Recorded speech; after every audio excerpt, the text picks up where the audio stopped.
Dua negara ini yang selalu dan selalu nak gaduh saja ya. Nak gaduh saja. Sikit silap gaduh, sikit silap gaduh. Nah, sebab itu gagalnya sebuah revolusi yang dipimpin oleh Soekarno untuk ganyang Malaysia. Nah, dengan seperti ini kita boleh tahulah bahwa founding father kita ataupun pemimpin-pemimpin kita itu berjiwa nasionalisme dengan berpegang teguh kepada negara jiran. Jadi walaupun presiden pada masa itu berhasil dikuasai oleh ideologi komunis, seperti komunis sudah dekat dengan Presiden Soekarno, namun Tunku Abdul Rahman dengan kepandaian seorang yang sangat bijak ya, orang Kedah nih. Sebab itu bila saya bercakap nih kena berhati-hati ya, ini orang Kedah nih. Tunku Abdul Rahman adalah salah seorang yang betul-betul bijak dalam memimpin sebuah revolusi pada waktu itu. Karena kalaulah Tunku Abdul Rahman menanggapi hal ini dengan perlawanan, maka habislah Malaysia ya, karena kepentingan. Assalamualaikum warahmatullahi wabarakatuh. Alhamdulillahi rabbil alamin. Allahumma salli ala Sayyidina Muhammad wa ala ali Sayyidina Muhammad. Sahabat subscriber, inilah pemandangan di perjalanan, yaitu pegunungan Titiwangsa ya. Ini adalah Banjaran Titiwangsa, daripada Banjaran Maran, Cenor menuju ke Kuala Lumpur. Sahabat-sahabat subscriber dimanapun sahabat berada,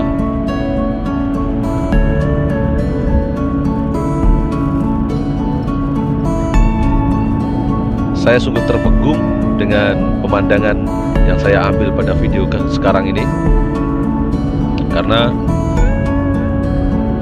kita semua tahulah di tepian jalan itu kelapa sawit ya, kelapa sawit yang menghijau ya. Ini di negeri Pahang Darul Makmur ya, dan ditemani oleh driver kita Bapak Ahmad daripada negeri Johor Darul Takzim, yang berkawin dengan warga Terengganu Darul Iman. Masya Allah, ini celah-celah bukit ya, apik tenanes. Amit-amit Malaysia. Kalau di Tuban, di tempat saya ada seperti ini, walah. Ini di celah-celah bukit, di celah-celah Tuban ya. Ini menuju ke Jepara, menuju ke Jawa Tengah. Kalau dibuat jalan seperti ini, saya pun seronok ya, boleh jalan-jalan setiap hari ya. Atau disebut Pantura, jalan pantai utara ya. Masya Allah sahabat, inilah jalan tol di Pahang ya. Pahang ini memiliki jalan tol yang cukup panjang, hampir 200 km ya, di negeri Pahang. Dan pemandangannya memang cantik sekali, karena Pahang tuh Banjaran pegunungan tuh banyak sekali ya di sini. Dan JKR, Jabatan Kerja Raya, membuat satu jalan yang tidak merusakkan pegunungan itu, malah dipotong di tengahnya, itu menambah lagi cantik jalan dan pemandangan di area sekitar ya. Masya Allah, lihat ini ya, dan saliran-saliran air yang betul, sehingga jalan-jalan itu tidak digenangi dengan air. Pengendara-pengendara di Pahang ini tidak ramai ya. Banjaran Maran, Cenur, Temerloh, ini menuju ke Kuala Lumpur.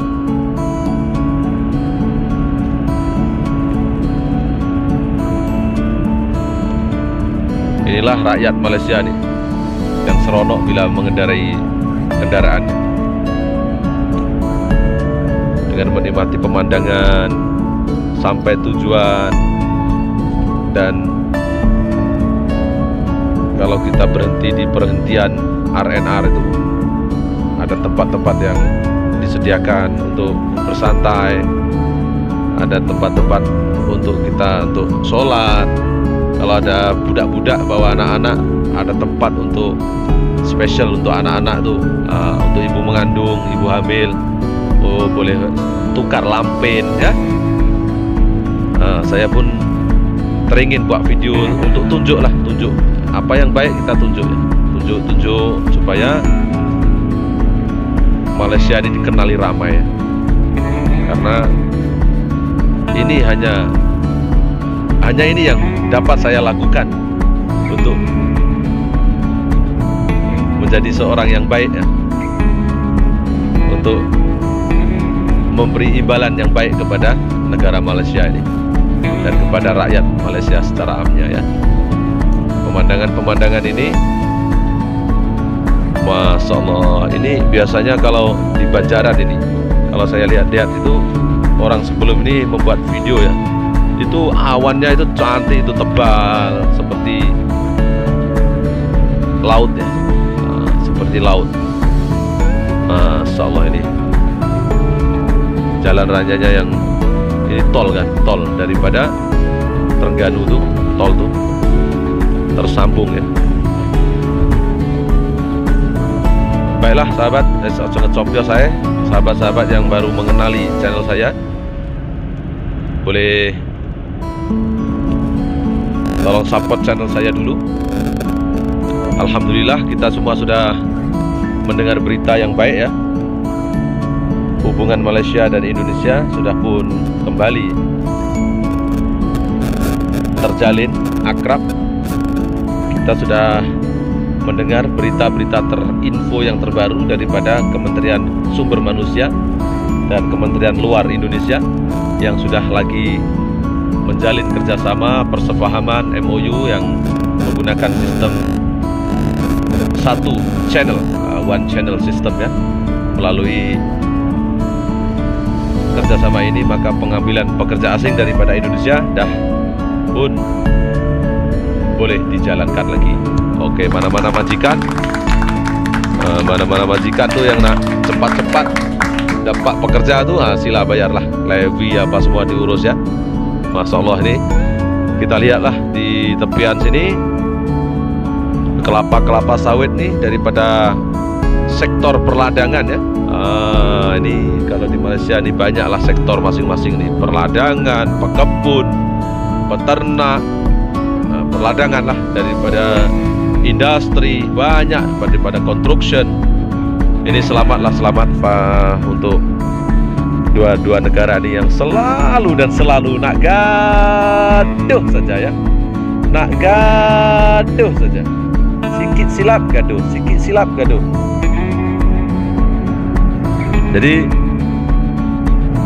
biasalah, negara berjiran ini sepatutnya kan rukun ya. Ini nak gaduh saja, gaduh pun elok balik. Oke, yang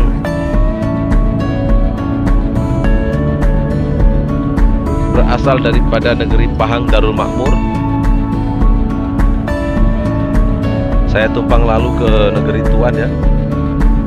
Dan yang belum pernah melihat pemandangan di area Pahang ini, untuk teman-teman yang daripada manapun juga lah, lihatlah pemandangan semasa kita perjalanan di Malaysia ini. Suasana yang tenang, damai, aman dan nyaman ya. Tengok pengendara pun mengendari kereta dengan slow, tak laju-laju ya, santai, pelan-pelan ya. Ini yang saya suka nih.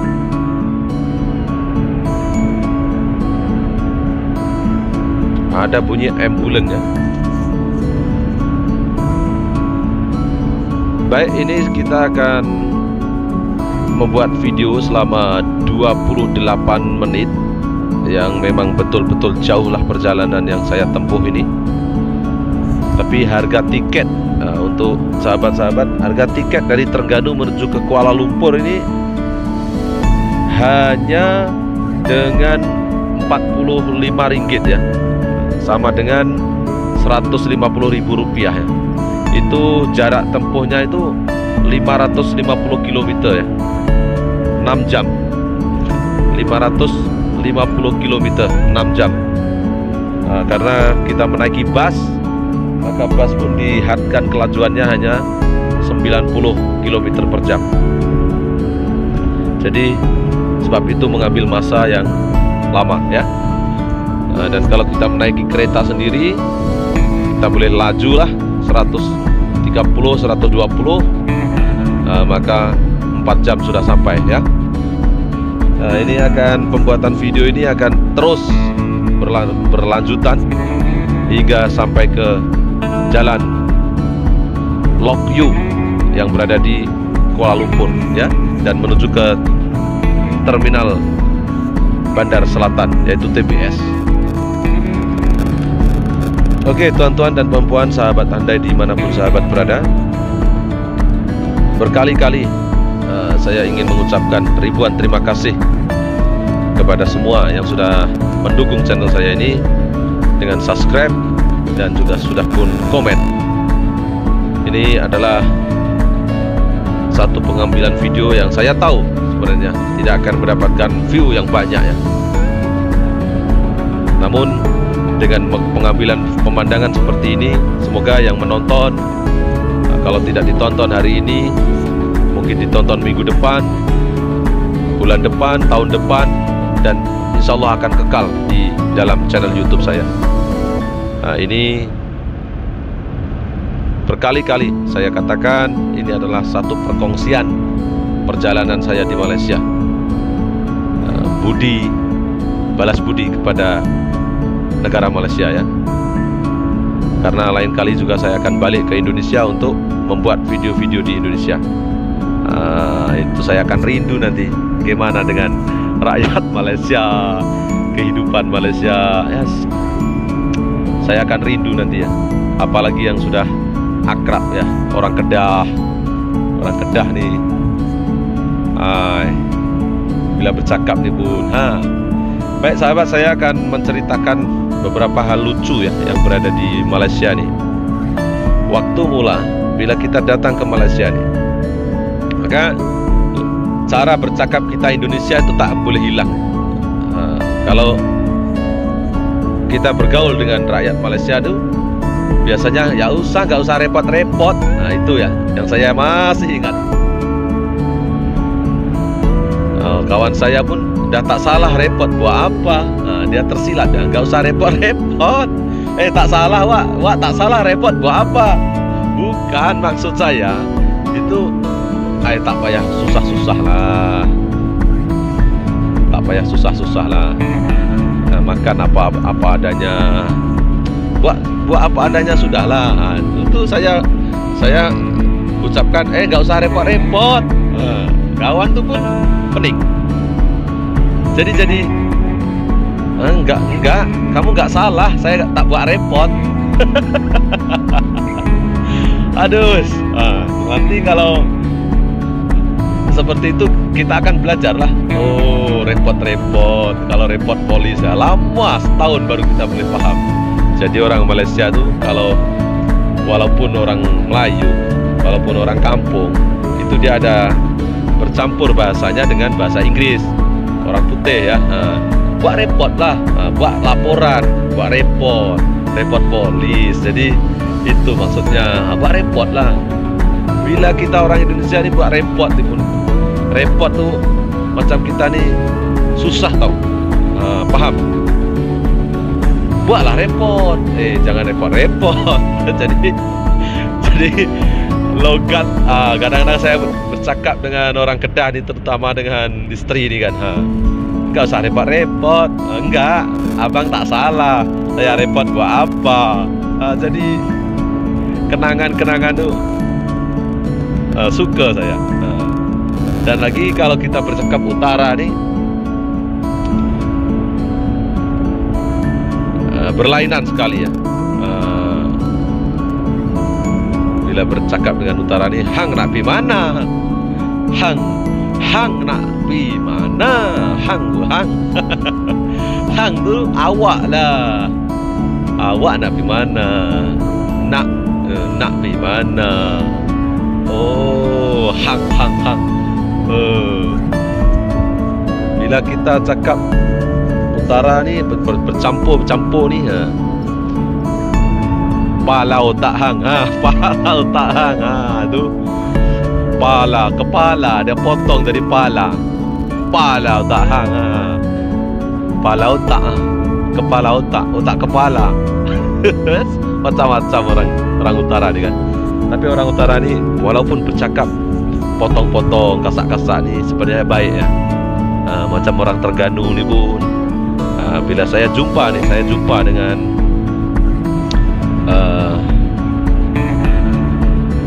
saya sebut namanya lah ya, Datuk tu jumpa dengan saya jumpa dengan Datuk tu.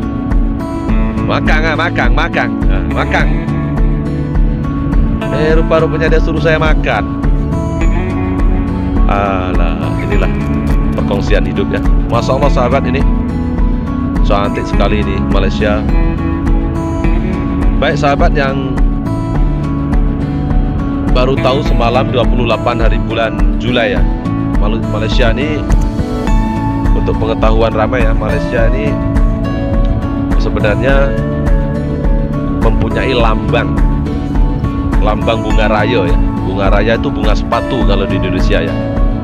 Jadi 28 Julai ini adalah hari penetapan simbol negara Malaysia dengan bunga raya.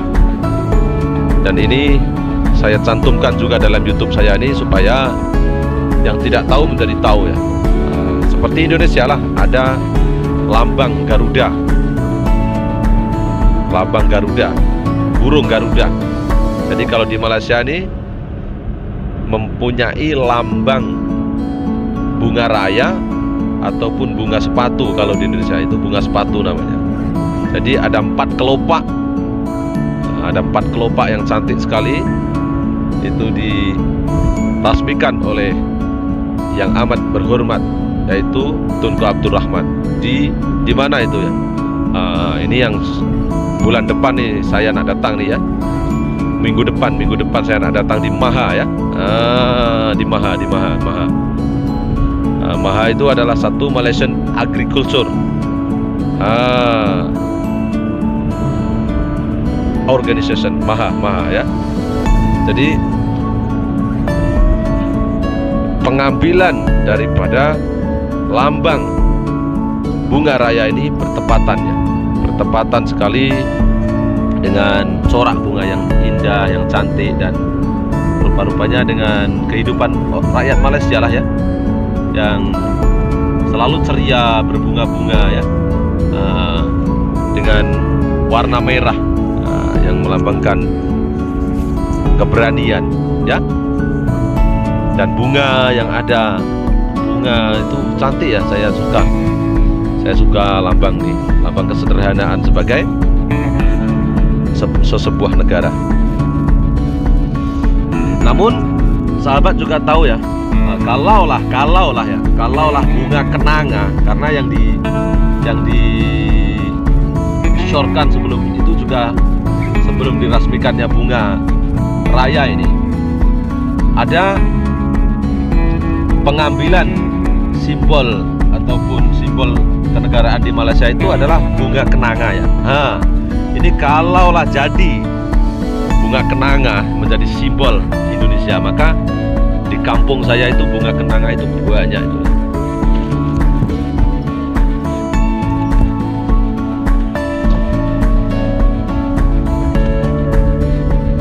Bahkan saya sendiri pun bunga kenanga nih, bunga kenanga itu banyak di kampung saya, itu boleh menjadi kebanggaan ya, karena bunga yang ditanam oleh warga di kampung saya itu menjadi lambang sebuah negara di Malaysia. Wah, itu satu penghargaan ya.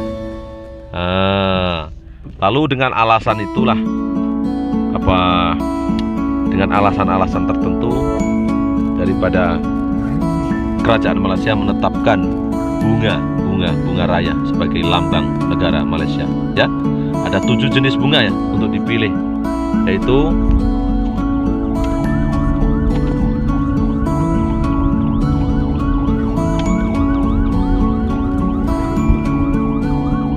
ada bunyi apa nih?